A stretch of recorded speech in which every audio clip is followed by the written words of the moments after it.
Ever feel like you're sprinting just to keep up with life in New York City? Haha, tell me about it. Well, imagine being on the city council, where the to-do list is longer than a Brooklyn bodega receipt. I can only imagine. Lucky for you, you've got us to wade through the minutiae. That's right. Today, we're taking a deep dive into a meeting from February 28th, 2024. Sounds good.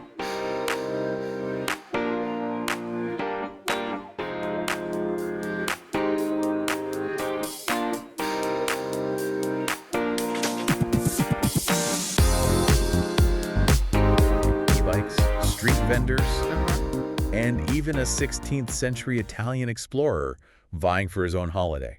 Now, that's something you don't see every day. What's fascinating about these meeting minutes is that they capture the pulse of the city. It's true. Those hyperlocal issues that might not make national headlines, Right. but have a real impact on New Yorkers' lives. Absolutely. So, while the document itself might look about as exciting as a tax audit, trust us, there are some real gems in here. I believe it. For starters, we see that Councilmember Farias was holding down the fort as acting president pro tempore. Good old Farias. And before they could dive into the legislative whirlwind, Yeah. the council received an invocation from a Brooklyn pastor. This tradition, dating back to the council's very beginnings, Well, I didn't know that. is a subtle reminder of the role faith communities have played in shaping the city's identity. It's a side of city government we rarely see. It's true. Of course, no meeting would be complete without approving the previous session's minutes, which in this case flew through without a hitch. Always a good sign. And then it was time to tackle those burning issues of the day, starting with, Starting with the two-wheeled elephant in the room, micromobility. right, those e-bikes and scooters everyone loves to complain about. Oh, yeah. But seriously, they've become impossible to ignore, and the council clearly decided it was time to lay down some ground rules. Indeed.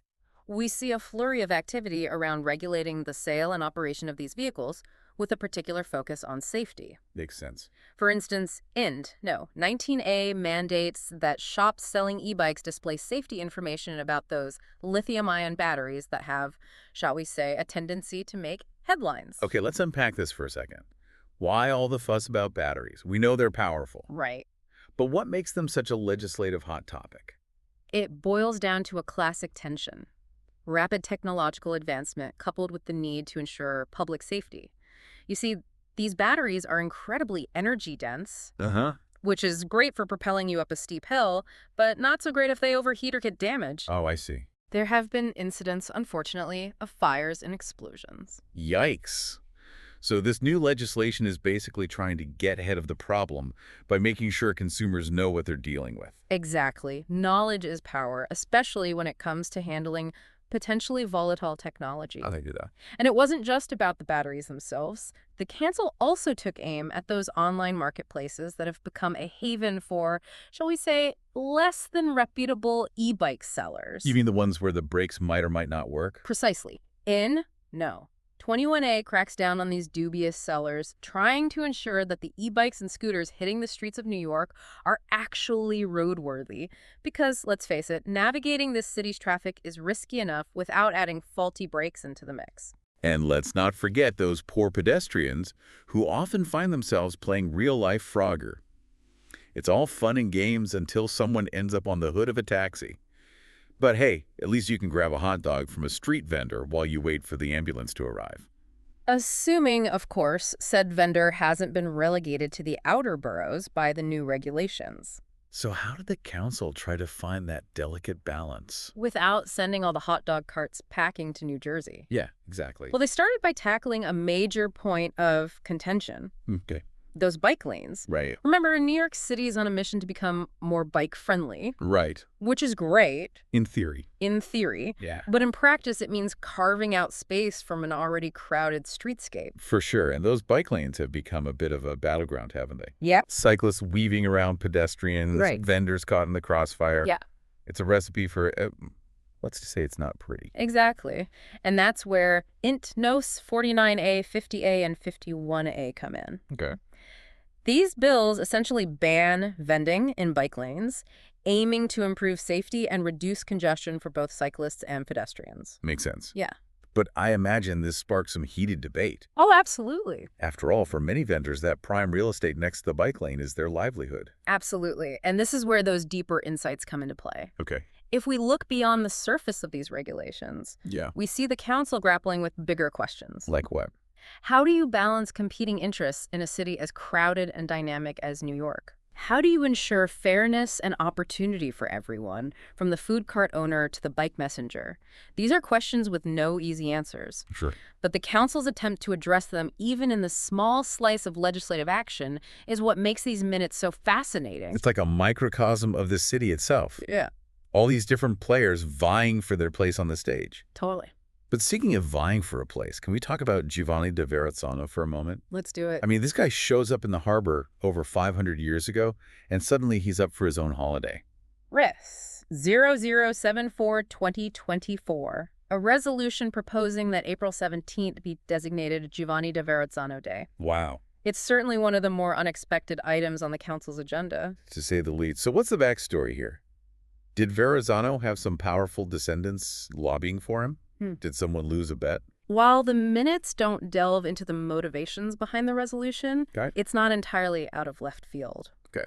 Verrazzano, despite being often overshadowed by other explorers, Right. does hold a significant place in the city's history. True. He was, after all, the first European to sail into New York Harbor and document its existence. So maybe this resolution is less about Verrazzano himself and more about how we choose to remember and commemorate the past. Yeah, Whose stories get told, whose get forgotten, and who gets to decide. exactly. It's a fascinating window into the ongoing conversation about historical representation and the stories we choose to tell about our city. Yeah. And it's a conversation that extends far beyond the hallowed halls of City Hall. It makes you wonder what other historical figures are out there waiting to be rediscovered and celebrated. But back to the meeting at hand, because amidst all this talk of e-bikes and Italian explorers, the council also found time to address those everyday bread and butter issues that make city life, well, city life. Those quality of life concerns that don't always make the front page, Yeah. but can make a world of difference for residents. Noise complaints, for instance.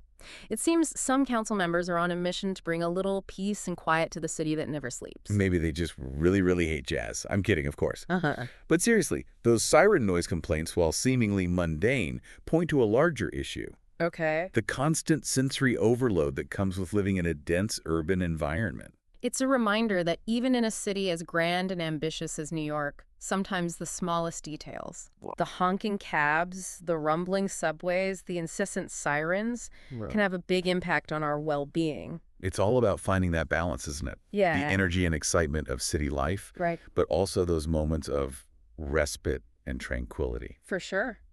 And speaking of finding balance, the council also took another stab at that eternal New York City puzzle. Let me guess. Parking. Parking had to be parking. Parking in New York City. It's like trying to find a... Unicorn in a snowstorm. Exactly. And judging by the number of parking-related bills introduced in this meeting, it seems the council is well aware of the struggle. So what are we talking about here? What kind of parking drama unfolded in this meeting? Well, we're talking everything from notification requirements for removing parking spaces, those dreaded orange signs that make you want to cry, Don't even get me started on those orange signs. to a whole new residential parking permit system in Sunset Park and Red Hook. Okay, so it's not just about finding a spot. It's about who gets to park in those spots once they're created. Mm-hmm. Interesting. What's the thinking behind those new permit systems? It's a classic case of supply and demand, or rather, the lack thereof. As these outer borough neighborhoods become increasingly popular thanks to their relative affordability and charming brownstones, the competition for parking spots intensifies. And let's not forget all those new residents who might actually, own cars. Yeah. Unlike us die-hard Manhattanites who rely on the subway and the occasional ride-sharing app when we're feeling fancy. Indeed. The times, they are a-changin'. And as more New Yorkers embrace car ownership, the pressure on the city's already strained parking infrastructure grows exponentially. Which might explain why Councilmember Avalise, you remember, the legislative overachiever we mentioned earlier, sponsored a whopping 29 bills and resolutions at this meeting alone. Maybe he's just really passionate about parking. Or perhaps he's heard one too many complaints from constituents circling the block in search of a spot. It's a relatable struggle, to be sure. Mm-hmm. But amidst all this talk of parking woes and the ever-present challenges of city living, It's easy to forget about that intriguing resolution we touched on earlier, the one about Giovanni da Verrazzano Day. Ah, yes. Res 0074-2024, the resolution that launched 1,000 history books, or at least a few heated debates in City Hall. Who knows what fate awaits this resolution in the annals of city council history? But one thing is for sure. It sparked a conversation about who we choose to remember and why. It's like you said earlier, whose stories get told and whose get left out. And how do we ensure that our historical narratives are inclusive and representative of the city's rich and diverse past? Precisely. It's an ongoing conversation, and one that this resolution has, perhaps inadvertently, brought to the forefront. Which is a good reminder that even amidst those everyday bread and butter issues like parking and noise complaints, there's always room for a little historical reflection, and maybe even a new holiday or two. Speaking of reflection, as we wrap up our deep dive into this particular city council meeting, it's worth taking a moment to consider what we've learned. Absolutely. We've seen the council grapple with the challenges of a rapidly changing city, from regulating emerging technologies like e-bikes to addressing those perennial headaches like parking and street vendor regulations. And we've seen how those seemingly mundane details of city governance can reveal larger trends and spark important conversations about fairness, representation, and the very nature of urban life in the 21st century. It's a lot to unpack. But that's the beauty of these deep dives, isn't it? We're not just skimming the surface. We're diving into the nitty-gritty details and coming up for air with a newfound appreciation for the complexities of city life. And hopefully a desire to engage with those complexities in a meaningful way. Because at the end of the day, this is your city. And whether you're passionate about parking, fascinated by forgotten explorers, or just trying to navigate the daily chaos without ending up on the hood of a taxi, your voice matters. So stay informed, get involved, and who knows, maybe someday we'll be deep diving into your contributions to the fabric of New York City.